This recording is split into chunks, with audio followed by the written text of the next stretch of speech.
I was 17 when everything started to fall apart. Up until that point, I had been living with my dad and my stepmom, Victoria. It was a normal life, or at least it seemed to be. But nothing in this world is as normal as it seems. When you're 17, you think you have control over things, but you don't. I definitely didn't. It was on a Monday morning when my life turned upside down.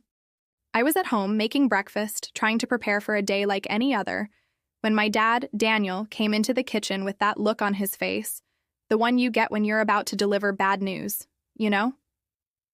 I could tell something was wrong, but I had no idea what was coming.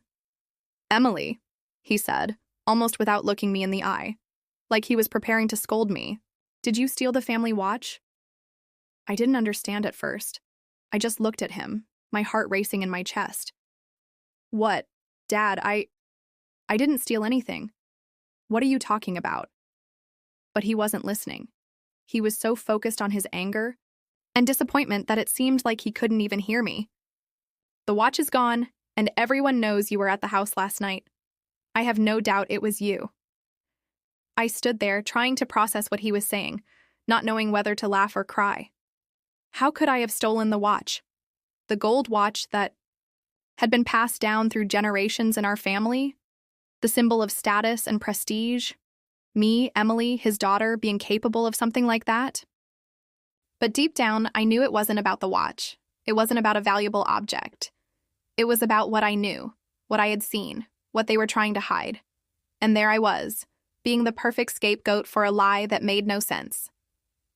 Victoria, my stepmom, appeared in the kitchen doorway with that fake smile on her face.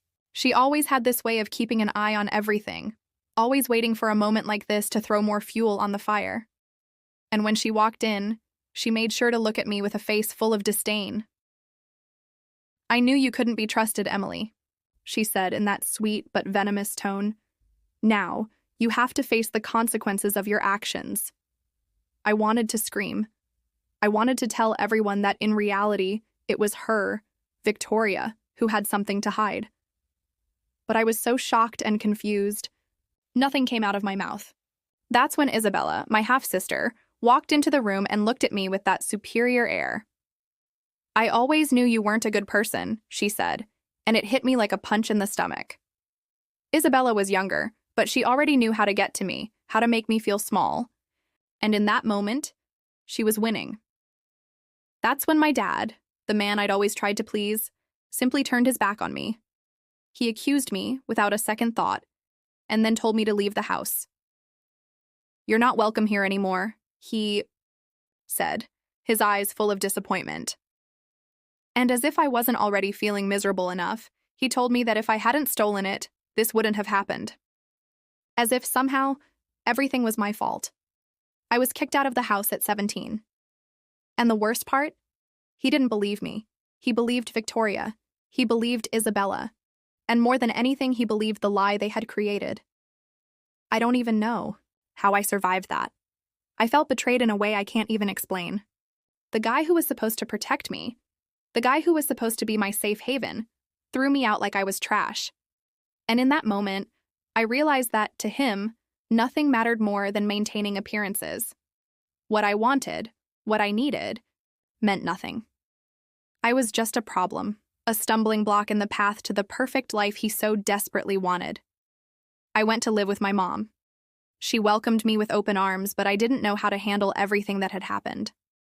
I just wanted to understand what was wrong with my life, what I had done to deserve this pain. The pain of being accused of something I didn't do. The pain of being rejected by my own family. The worst part was that even after all of this, I still found myself trying to figure out what had happened. How could my own flesh and blood believe such an absurd lie? How could my dad have turned his back on me so easily? I didn't know, but I knew that something had changed inside me. The girl I was before that accusation didn't exist anymore. Now I was someone who needed to understand her story, find the truth, and finally reconnect with the identity they had stolen from me. And most importantly, I needed to figure out who I was, without the lies they tried to force down my throat. William Harris's 75th birthday seemed like it was going to be a simple moment, a time to gather the family, share some laughs, and reminisce about the old days. But I knew that for me, it wouldn't just be another party. I could already feel the pressure in my chest, as if the truth was about to come to light, and something big was on the horizon. My grandfather had always been a figure of stability, a constant presence in my life. He never judged me, never looked at me as if I were guilty of something I hadn't done. And on that day, as the whole family gathered around the table to celebrate, I couldn't stop thinking that things were about to change forever. I was tired of the lies, tired of carrying a weight that wasn't mine. The accusations against me, the way my life had been destroyed, it all seemed so distant and unrecognizable. But at the same time, it was so close, so present. I didn't want to pretend anymore that I was fine. I didn't want to smile at others, while my world was crumbling. William, however, was there, calm, observing everything from his favorite chair. He always had that look of someone who knew much more than they let on, as if he were watching life from a distance, but at the same time, certain that there was something he could do to help. He didn't get involved in family problems, but that night, something in the air seemed to suggest that he was about to take a stand that would change everything. Then, suddenly, the truth came out. It wasn't a grand or explosive revelation, but it was enough to turn everything upside down. I knew that the family watch, the one that had disappeared and which my stepmother had used as an excuse to accuse me, had been pawned. And there, in front of everyone, my grandfather, with his usual calmness, said what no one else had the courage to say. He was no longer willing to turn a blind eye to the mess inside the family. He revealed that Isabella, my half-sister, had been the one to pawn the watch, and that everything that had happened, all the accusations, had been a farce, a way to cover up something much more serious. The shock was immediate. I saw the reactions of everyone around me, their surprised faces, the discomfort hanging in the air, and in the middle of that whirlwind of emotions, my father, Daniel, looked at me. The man who should have defended me, the man who should have spoken out against the lie, looked at me with an expression of deep disappointment. He didn't say a word, but his actions spoke louder than any speech. He didn't care about the truth or what was happening there. He, once again, was accusing me. He was blaming me, as if I had manipulated everything, as if I were responsible for destroying the family. I felt the weight of his gaze on me, as if he were sinking me deeper and deeper, as if it were my fault for everything that had happened, as if I were the reason for the mess that lay before us. In that moment, a sense of helplessness took over me. I knew that no matter how much the truth was coming to light, no matter how much my grandfather was laying everything bare, I still didn't have the support of the one person I needed most. All that was left for me was loneliness. What I felt in that instant was something I never imagined I would experience, the pain of rejection from the person I loved most. I no longer wanted to fight for something that had already been destroyed. What would happen from that point on didn't matter anymore. All I had left was to move forward, to understand who I was without the lies, without the expectations that had been imposed on me. In that moment, I knew that my relationship with my father was over. I couldn't go back. I couldn't wait for an apology or a gesture of regret. I knew he would never understand. And more importantly, I no longer wanted to be the person who depended on him to find peace. I was ready to cut ties with him for good, even if it meant carrying a heavy heart. That birthday, which should have been a celebration, turned into a milestone. The milestone of a new beginning. It wasn't the kind of party I had imagined, but it was, in a way, the beginning of my liberation. I looked at my grandfather, saw his look full of understanding, and knew then that he was the one I needed by my side. He, yes, was the only person who had never judged me. He was the only person who truly saw me. And no matter how difficult it was time to walk away from everything that had hurt me, to rebuild myself, and finally find my true identity. I didn't know, but I knew that something had changed inside me. The girl I was before that accusation didn't exist anymore. Now I was someone who needed to understand her story, find the truth, and finally reconnect with the identity they had stolen from me. And most importantly, I needed to figure out who I was without the lies they tried to force down my throat. After that day, after watching everything that had been built over the years crumble before my eyes, I knew there was no going back. Something inside me closed off, as if a door had been locked forever. My family, that core which once seemed so solid, was broken, and I was at the center of it all, but no longer as a victim. In a way, I was detached from that war. It was as if I were a spectator in my own story, watching while the pieces on the board moved and I could do nothing to stop it. It was at that moment that the truth began to spread farther, like a flame, spreading through a house full of dry wood. My grandfather William wasn't willing to let things stay as they were. He had seen how corruption and lies had infiltrated the family, and he wasn't going to sit idly by while his daughter and granddaughter paid for something they hadn't done. The discovery that Victoria and Isabella had been stealing money from the family accounts for years was a hard blow to everyone, but to me, it was a confirmation that what I had suspected for so long was true. Victoria had always presented herself as the ideal wife, the perfect stepmother, but it was all a facade. Beneath that fake smile and sweet words, she was doing everything she could to secure her own survival. She always knew how to manipulate situations in her favor, always knew how to please the right people and hide her flaws behind her perfect image. But no more. My grandfather, with his sharp mind and keen eye, wasted no time in uncovering what she and Isabella had been doing. The money was quietly disappearing, and with it, the trust that had been given to them. But what shocked me, most wasn't the theft itself, but their complete lack of remorse. The way they always believed they were above any accusation, as if nothing could ever touch them. That's when my grandfather took drastic action. He wasn't a man to make empty promises, but he wasn't someone who was easily deceived either. He disinherited Daniel, my father. It was a decision I never imagined he would make, but when I saw it happen, something inside me calmed down. I knew he was doing the right thing, and he didn't stop there. As a final measure to set things right, he transferred his entire inheritance to others, including me. It was his way of showing that no matter how thick the blood was, action spoke louder than any family bond. What impacted me the most, however, wasn't the fact that my father's inheritance was taken from him, but what it meant for me. For the first time in my life, I was being recognized. For the first time, someone was seeing what I had suffered, and in a way that gave me a sense of power. It wasn't about the money. It wasn't about material goods. It was about the validation of my pain, my struggle, everything I had endured in silence. But as much as that was a small victory, the sadness was still there.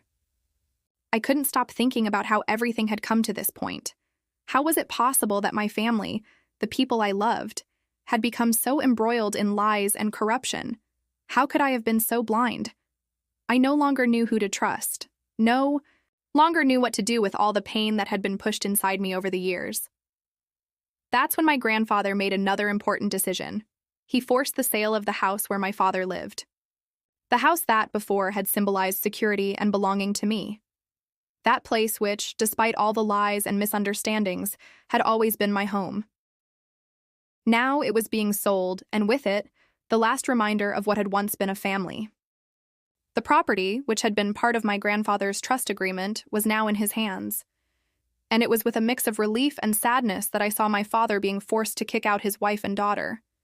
They, who had destroyed so much, were now watching their foundation crumble. I didn't feel anger toward my father, at least not directly. I felt pity. He was losing everything he thought he had control over, but he never realized that the things that mattered most couldn't be bought or sold. He was losing respect, dignity, and perhaps the chance to understand that it was never too late to change. But for me, that no longer mattered. I wasn't waiting for him anymore. I wasn't waiting for anyone anymore. What remained from all of that was a feeling of emptiness, an emptiness that seemed endless. But on the other hand, it also gave me the freedom to move forward.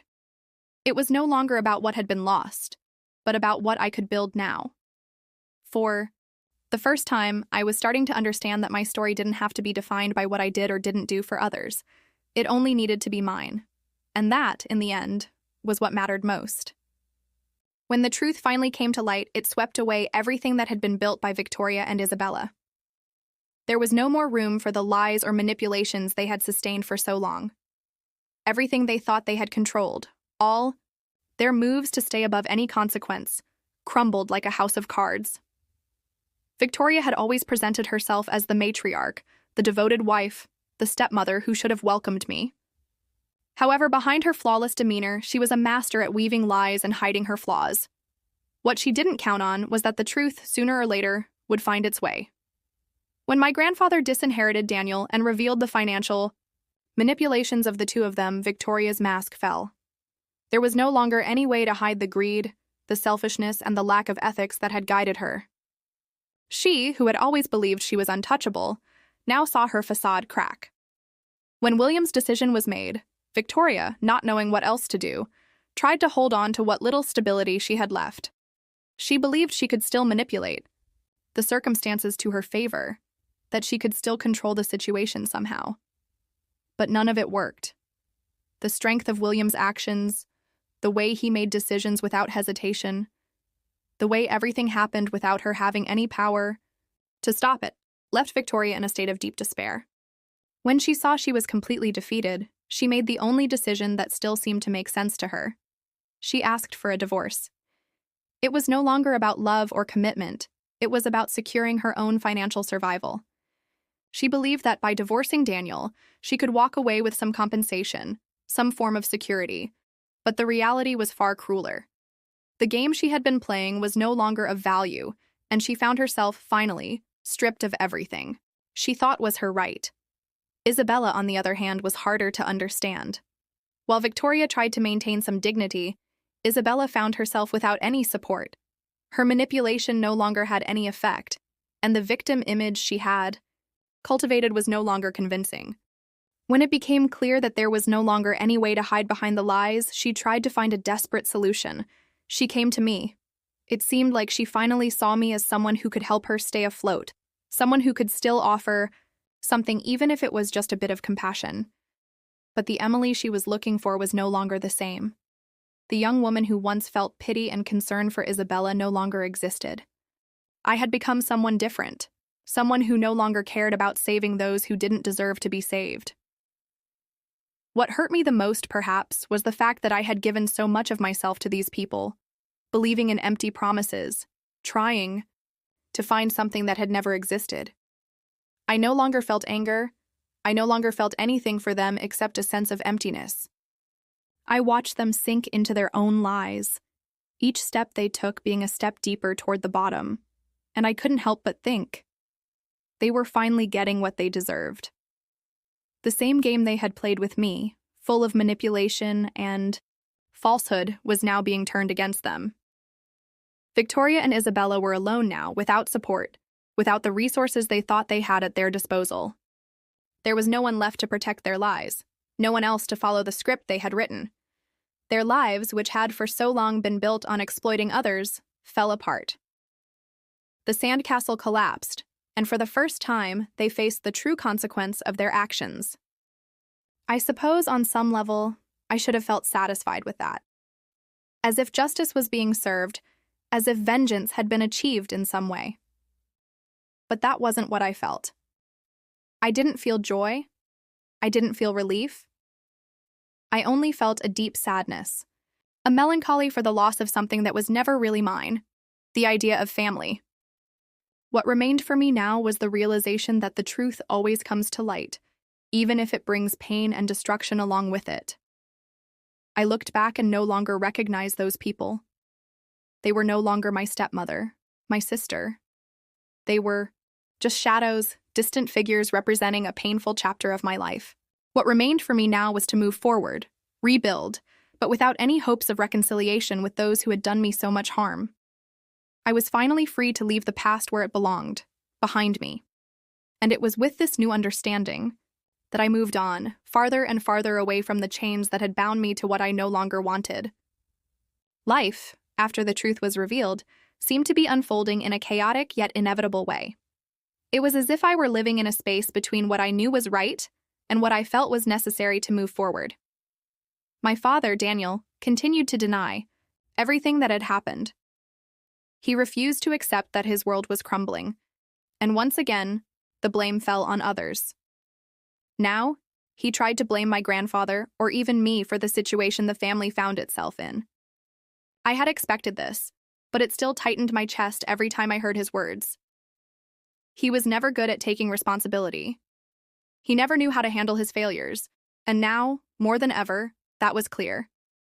But at the same time, I knew I shouldn't expect anything more from him. He would never be the father I wanted, the father I thought he was. I was starting to understand that he had nothing more to offer me, neither emotionally nor as an authority figure or support. He was so lost in his own excuses and denials that there was no more space for my pain, for my story. For him, there was always someone to blame. And now he wanted to blame even his own father, who was just trying to correct the mistakes he had made. It was then that the decision became clear in my mind. I could no longer stay there. I could no longer live in the hope of a reconciliation that would never come, of an apology he would never be able to give. My soul, my spirit, were tired of trying to fix something that was already broken. I was tired of fighting for something that never existed. It no longer made sense to keep living in a place where the truth was manipulated and where the blame was always pushed onto others. I severed the ties. For good. The feeling was strange at first, as if I were pulling away from a part of myself that was still trying to seek some kind of connection, some kind of approval that deep down I knew would never come. But when I made the decision, something inside me calmed. It wasn't a feeling of happiness, nor of triumph. It was a feeling of relief. I was freeing myself. Freeing my story, my future, from something that would never truly have space in my life. I no longer needed him.